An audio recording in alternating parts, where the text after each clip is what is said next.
This is the 9th edition of the Calgary European Film Festival, and they called it On Cloud 9. And I want to think that that is clever because it's all online and technically in the cloud, but I think it might just be a Cloud 9 reference.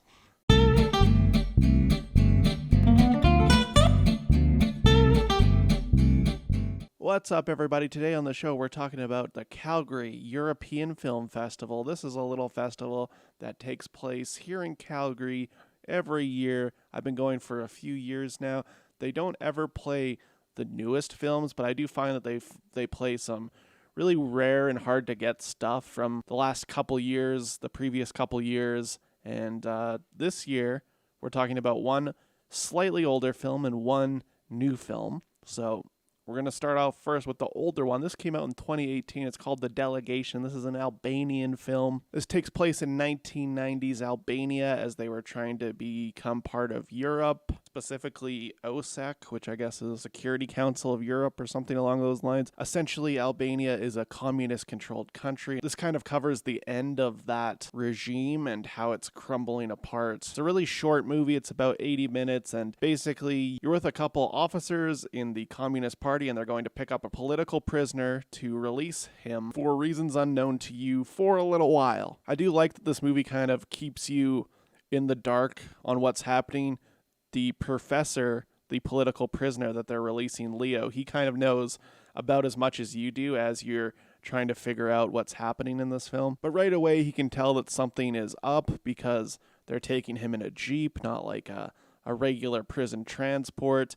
It seems to be like a very quiet operation, and almost immediately as they're driving through the mountains from this Albanian prison, their Jeep breaks down, and this is where things start to go awry for them. I like that this movie kind of comments on the bureaucracy of a power regime like communism. I guess it doesn't really have to be communism, it just is in this case, and how even during like the total collapse of a system as this is happening, everyone is still clinging to their little bit of power that they have. It does a good job of commenting on kind of how you can reach the tipping point really quickly. I don't know that it completely works, but it is a short enough movie that it doesn't really waste your time. You've got a few other characters in this movie besides the professor. You've got like the bodyguard, the mechanic, the chief or whatever who's taking them there. They're all kind of doing their own thing while they're trapped in this little town.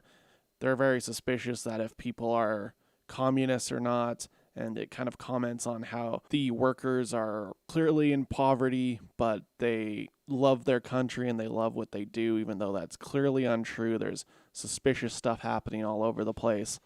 And it seems for a while there that maybe this is an attempt to rescue this political prisoner. Eventually, it becomes clear that the reason they're getting this professor is that the delegation from Europe, one of the members knows this professor, they went to college together. They're going to use him as a token to get into the European Union or whatever. This doesn't exactly work out because this is a movie about how quickly you can reach conflict when you intensely believe in something that may or may not be good for you. Very quickly, the professor tells the bodyguard that his daughter's probably not proud of him for being a communist and things of that nature, and this movie comes to a shocking conclusion fairly fast. Like I said, it's not a very long movie. It kind of does feel like a short film that's kind of padded out to 80 minutes, but I do think it works because you are spending time with these characters and understanding how each of them fits into their roles, whether it be in the Communist Party or just like a worker living in this country during this time. And like I said, it is a movie about sticking to the rules even when something's not working, even down to the last second.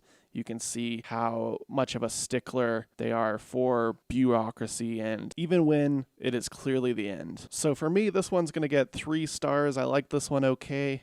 It was worth a watch in my opinion. 2018, God, I would have liked to see something a little newer, but I'm glad at least they got this because I don't really think this is a particularly easy movie to find. I couldn't find it anywhere else, and definitely not with English subtitles, so appreciate them bringing that one in. Next up, we've got the pedophile catching movie called Caught in the Net. This is clearly a kind of a rehash of what our friend Chris Hansen has been doing for so many years.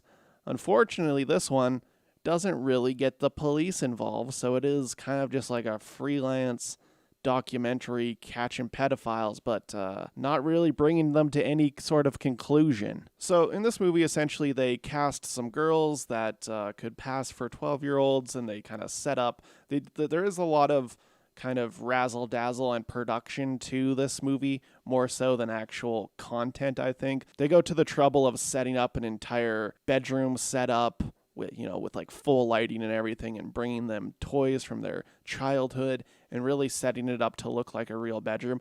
Why couldn't they just do it in a bedroom? I guess this is easier for filming. But it does feel like part of this movie is the giant production that they put on behind the actual catching of pedophiles. Almost immediately, they're bombarded with an intense amount of these dudes trying to fuck children, or at least see a titty. I think a lot of the time it doesn't feel particularly natural, especially when they're behind the scenes talking about the psyche of these men and things of that nature. It does seem a little stagey at times. When the girls are talking to the pedophiles on the Skype calls, that is pretty intense, and they are pretty good at playing along.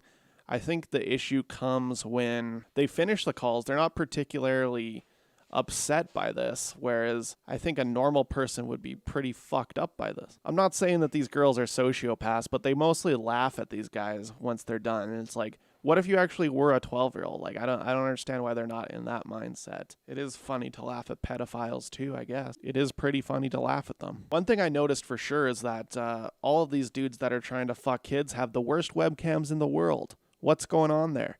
Don't any of these have an Apple product or something with a good camera on it? It's very strange stuff that every pedophile has a bad camera.